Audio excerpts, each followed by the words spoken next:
Ya, Assalamualaikum warahmatullahi wabarakatuh. Berjumpa lagi dengan saya Delvina Damri. Di sini saya akan menjelaskan materi mengenai lembaga keuangan yang bukan bank. Jadi lembaga keuangan itu ada dua, lembaga keuangan bank dan lembaga keuangan non bank. Nah, di sini saya menjelaskan lembaga keuangan bukan bank. Pertama, apa sih lembaga keuangan bukan bank itu? Nah, mungkin udah ada yang paham atau ada yang belum mengerti, jadi saya akan menjelaskan di sini. Lembaga keuangan bukan bank. Lembaga keuangan bank itu merupakan lembaga yang kegiatannya menghimpun dana atau mengeluarkan kertas berharga serta untuk membiayai investasi perusahaan. Jadi sebenarnya kan ada lembaga keuangan bank dan non bank. Fungsinya itu lembaga keuangan bank dan lembaga keuangan bukan bank itu juga berbeda.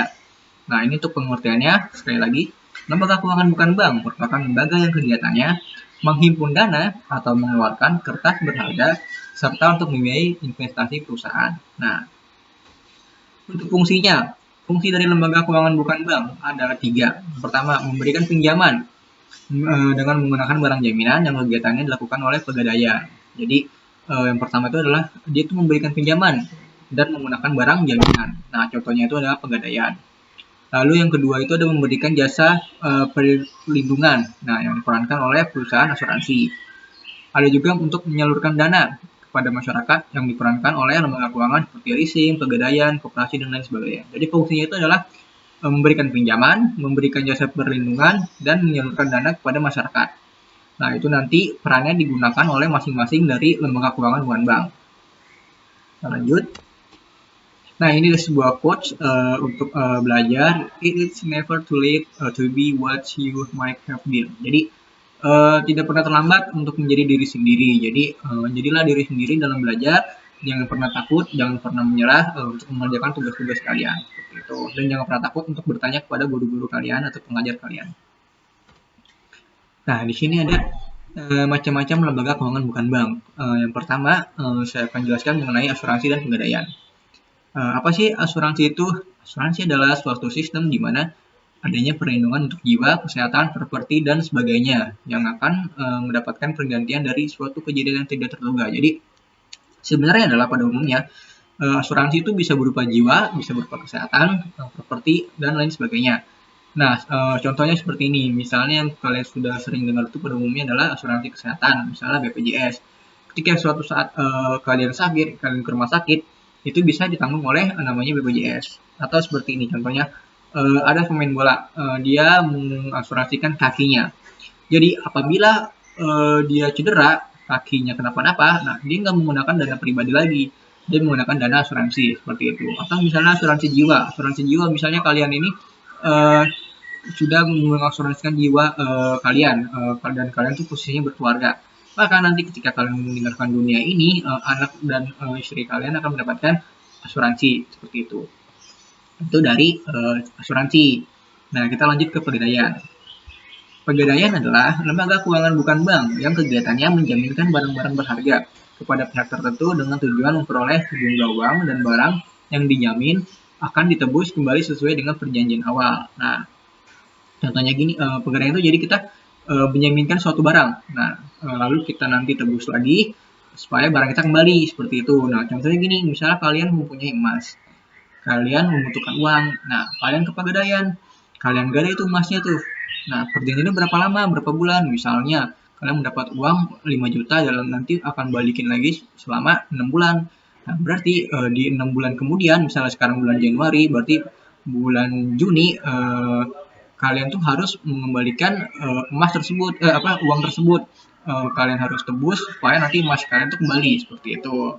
Ini dari pegadaian. Jadi ini yang saya jelaskan mengenai asuransi dan pegadaian. Oke. Lalu ada lagi yang namanya leasing, ada yang namanya perusahaan dana pensiun atau taspen, ada koperasi simpan pinjam, dan ada yang namanya perusahaan modal.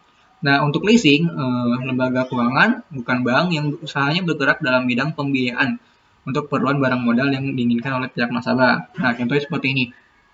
Misal, kalian ingin membeli sebuah motor atau sebuah mobil. Nah, contohnya simpel lagi nih, kalian ingin membeli motor. Motornya itu Yamaha Mio misalnya. Nah, kalian ingin membeli motor Yamaha Mio dengan secara kredit.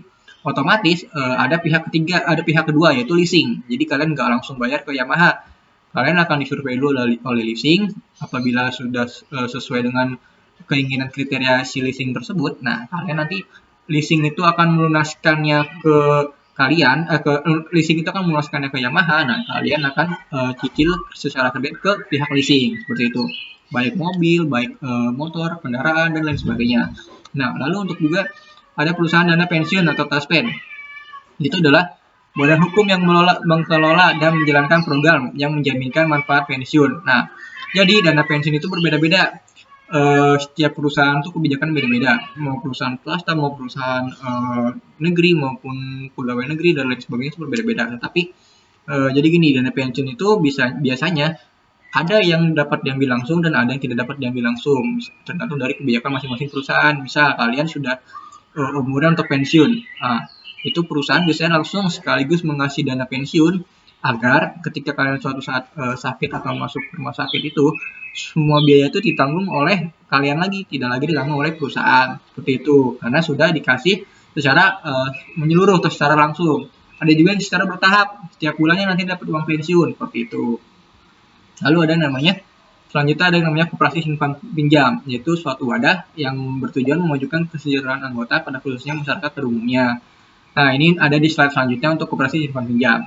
Nah, kemudian saya lanjut dulu ke pasar modal. Pasar modal itu adalah pasar keuangan yang menawarkan perdagangan saham dan pasar untuk dana-dana jangka panjang. Instrumen keuangan tersebut meliputi saham, obligasi, reksadana, dan lain sebagainya. Nah, yang lagi hit sekarang itu kan saham. Kalian banyak misalnya ngelihat di internet mengenai saham, di TV mengenai saham. Nah, apa sih saham itu? Apa sih obligasi? Nah, ini adalah adanya di mana sih? Adanya di pasar modal. Di Indonesia tersendiri, pasar modal itu adalah pusatnya di Indonesian Stock Exchange atau IDX seperti itu. Nah, untuk materi pasar modal sendiri pun nanti akan dijelaskan di materi selanjutnya seperti itu. Lalu kita lanjut ke selanjutnya, ini yang tadi saya akan jelaskan, koperasi simpan pinjam. Gunanya itu untuk menyalurkan dana yang ada di koperasi kepada para anggotanya, lalu mampu melayani penyimpanan dan juga penarikan dana oleh anggota sesuai dengan ketentuan serta kesepakatan merupakan tuntutan dari untuk koperasi simpan pinjam. Jadi koperasi simpan pinjam itu menyalurkan dana, lalu bisa juga dipinjam oleh anggotanya sesuai dengan kesepakatan masing-masing dari anggota seperti itu. Jadi inilah gunanya koperasi simpan pinjam. Oke, sudah selesai materi kali ini.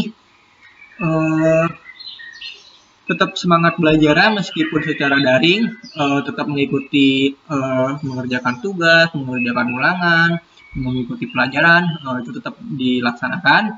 Mohon maaf apabila ada saya salah-salah kata, dan kalian bisa dapat belajar menggunakan buku paket ataupun LKS ataupun internet. Kalian bisa mencari sumber lain sebagainya.